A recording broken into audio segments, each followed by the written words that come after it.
Characteristics of fingerprint whorl pattern. Fingerprint whorl patterns have 4 other fingerprint templates.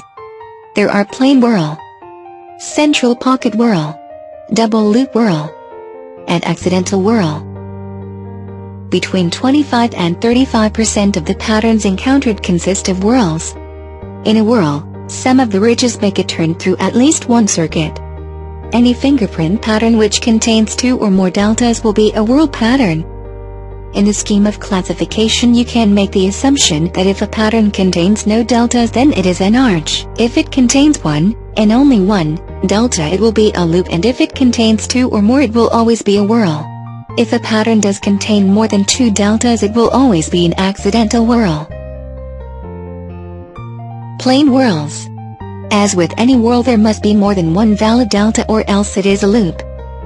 If you look at image A, you should be able to identify the 2 deltas. If not, then look at image B and you will see that they're displayed in the red boxes. The technical definition of a plain whorl is a whorl which consists of 1 or more ridges which make or tend to make a complete circuit, with 2 deltas, between which an imaginary line is drawn and at least one recurving ridge within the inner pattern area is cut or touched. Notice the inner area of the pattern, that is the area which tends to form a circle. This is what you would call the inner pattern area, and it is what make a whorl look like a whorl. Okay, now looking at the specific ridges that are making or trying to make the circle, let's say we were to draw an imaginary line between the 2 deltas, the red line in image C. Then we can see that this line does intersect the same lines or line that tend to form the circle. Alright, now let's take a closer look, so maybe this will become more clear about what is sufficient and what is not sufficient to be a plain whorl.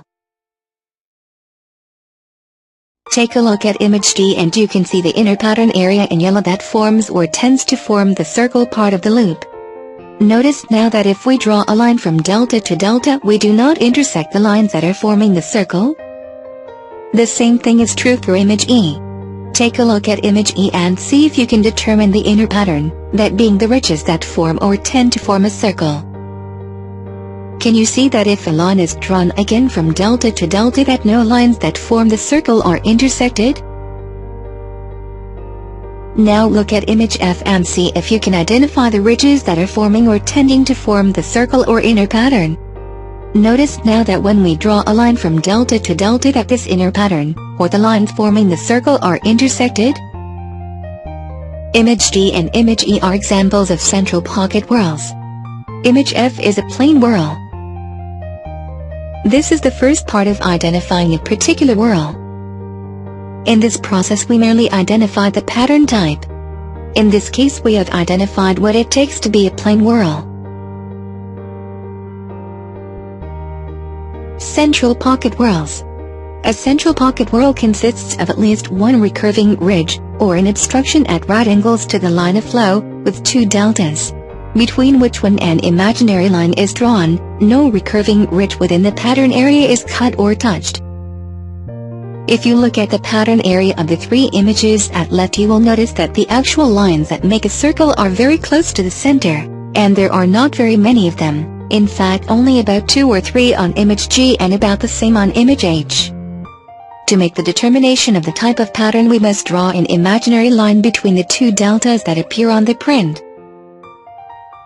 In image I have drawn a red line to act as the imaginary line between the 2 deltas. And if you study this, you will see that the ridges that form the inner pattern are not crossed by this imaginary line.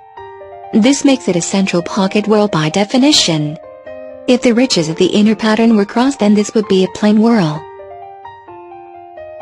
Let's look at some comparisons between a central pocket whorl and the other types. When compared side by side, the differences become a little more obvious.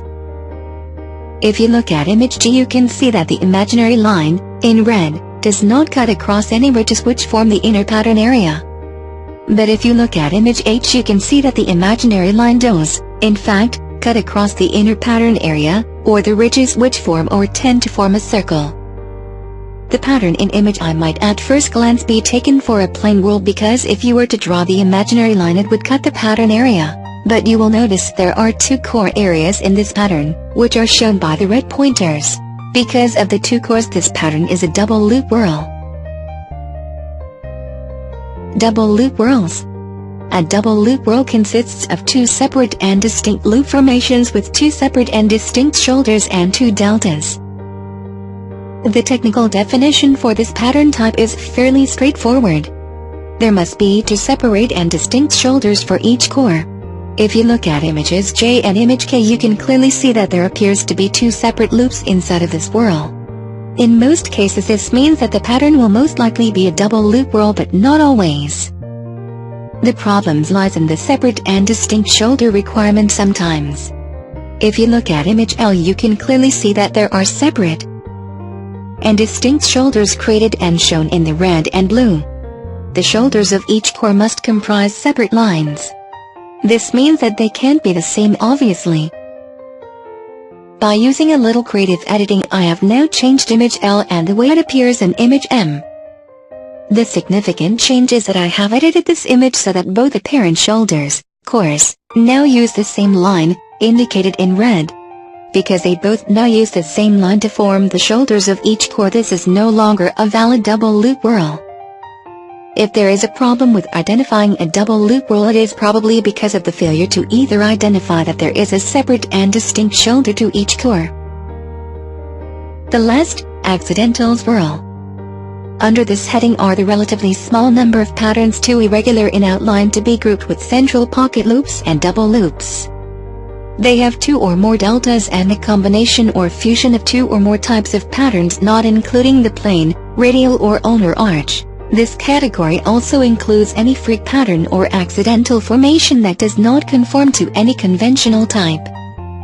Thank you for watching. Goodbye.